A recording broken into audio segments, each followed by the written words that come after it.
Cameron Brown. Okay. Not ready. My name is Cameron Brown. I am a local historian with the local history museum here in Wimbledon.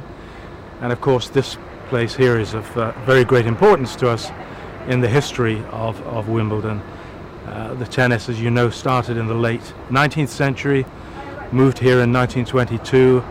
And it's often been said that if some of the players from way back in 1922 turned up here, they would recognize the place. It's changed a lot, but there is a lot about it that is still very similar, including the fact that people like me have to wear a tie when they come in here, which not many people out on the streets do. Give me a clue. Okay. I'm interested in recent history, last since I don't know, fourth new era. Okay. The last 20-25 years have been a period of very great change here. I can remember when Björn Borg was playing in the finals here. My own daughter at the age of 15 would walk up from school in Wimbledon. She would wait outside the door at 4 o'clock, 4:30, be able to take tickets from people coming out, walk in and see Björn Borg, McEnroe, Jimmy Connors, all of the big names. Like everywhere now, it's become a more serious business enterprise. It's quite difficult to get tickets, they're quite expensive, the kids can't just turn up anymore and walk in. But it's become a much more comfortable place to visit.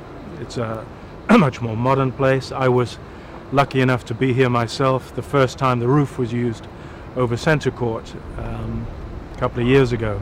And that was a very exciting experience and very, very different from the old days where the rain would stop play in a typical English summer. Tell us something about things that still exist, like 100 years ago. What's the same? Except rain and weather. Except rain. Okay. I suppose amongst the things that have not changed over the last 100 years is that it's a genuine... Sorry, stop that, that's wrong. Amongst the things that have not changed over the last 100 years is obviously the excitement of a great sporting event in England.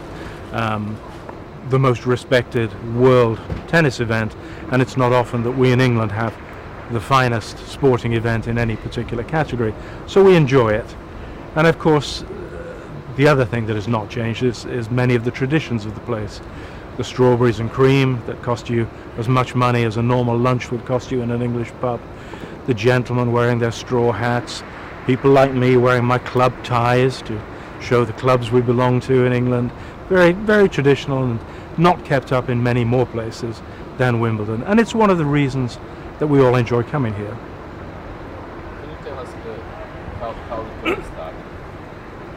Or why is this tournament started? Yeah, the club started as a croquet club.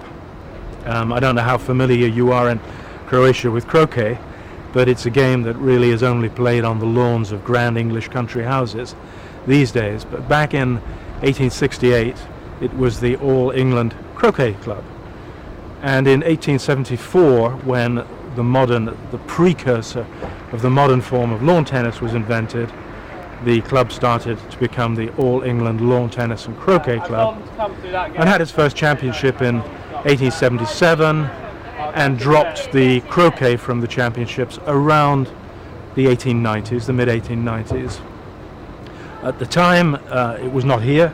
It was about a mile away across the other side of Wimbledon, and was a very small court. There were no seating. People would come and stand to watch, or they'd come in on their horse and cart, and they'd sit in the back of the carriage or the back of the cart and watch the game from that. And of course the players were amateurs in those days. There's a nice story of one of the earlier champions bringing his bottle of champagne onto the court with him to have a drink between the rounds. Or another one who was a priest in the Church of England, who went home halfway through the championships to preach a sermon on the Sunday, and then came back the next week and won the championships. So it became, I think, increasingly professionalized when it moved here in the 1920s. though it didn't become a fully professional sport until many, many years later. Can you tell us something about last Brit that won? Gosh, the last Brit who's won this tournament was Fred Perry.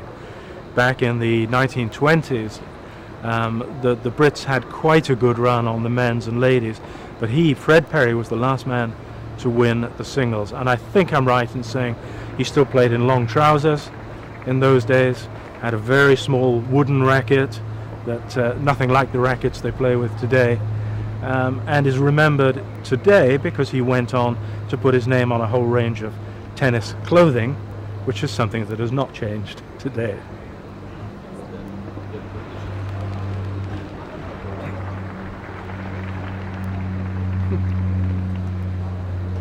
Don't go to sleep. You'll be able to go home soon.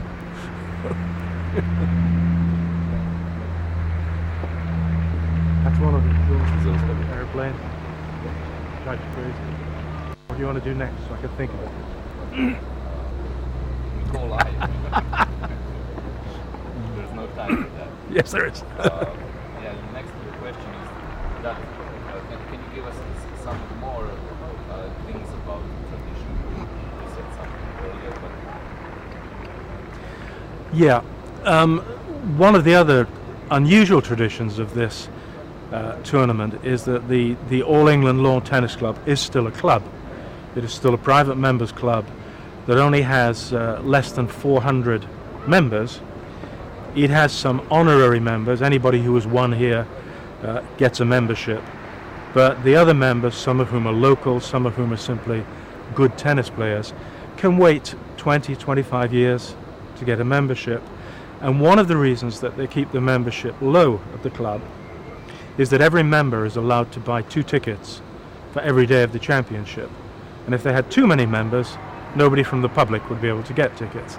And it's very important to this championship that the public come in. So every day there are around 6,000 tickets that are kept back out of the 40, 45,000 that are sold each day for people who queue up. And they queue all night. You can drive down here at 10 o'clock at night and see the people queuing and sleeping and waiting for the next day to get their tickets to come in 12 hours later. And that's, I think, very English sort of thing to do. People's Monday People's Sunday, wasn't it? That? Yeah, but Monday. Yeah. For example, Goran won People's Monday. Did he? Yeah. No, don't remind me of that. Yeah. The people's. That was was after it rained off, wasn't it?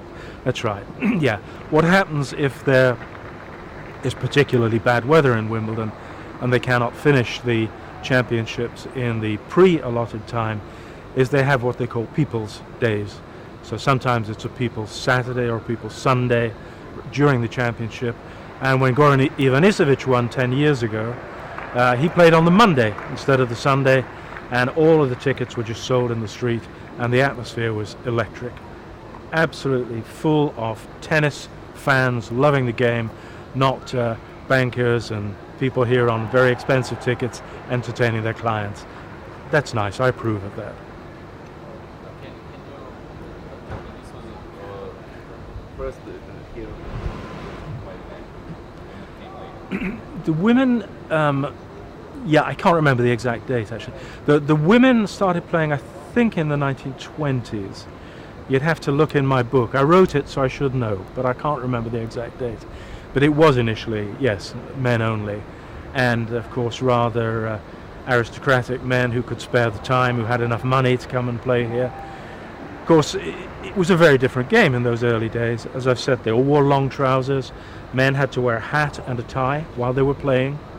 The service was underarm until, I think, around 1900. So a rather different game than the one we're used to today, and of course much, much slower. And when the ladies came in, initially they wore long dresses, hats. They'd have been quite shocked, I think, to see what some of the girls wear today.